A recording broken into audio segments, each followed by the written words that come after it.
Sous le soleil et en rythme, à chacun sa raison de participer à cette marche des fiertés. Ce qui nous tient à cœur, c'est de protéger les vies trans, de protéger les vies homosexuelles, de les reconnaître tout simplement aussi, parce qu'on n'en est même pas là. Les LGBT-phobies, elles sont trop présentes en 2025, que la transphobie aussi, et qu'on a le droit d'exister, qu'on a le droit de se manifester, qu'on a le droit d'exister à la même force que tout le monde. C'est pas une marche de fierté en disant « je suis fier d'être gay ».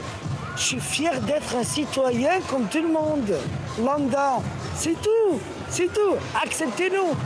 Un appel à la tolérance relayé par les nombreuses associations présentes qui, elles, dénoncent une situation alarmante pour la communauté LGBT+.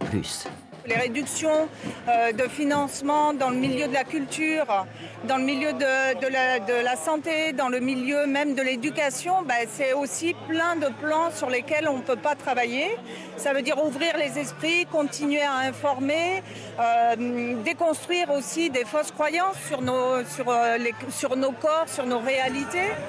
Avec pour thème de Bordeaux à Rio, ce défilé accueillait la conseillère municipale d'opposition de Rio de Janeiro, Monica Benicio, dont la femme, Marielle Franco, militante féministe, a été assassinée en 2018.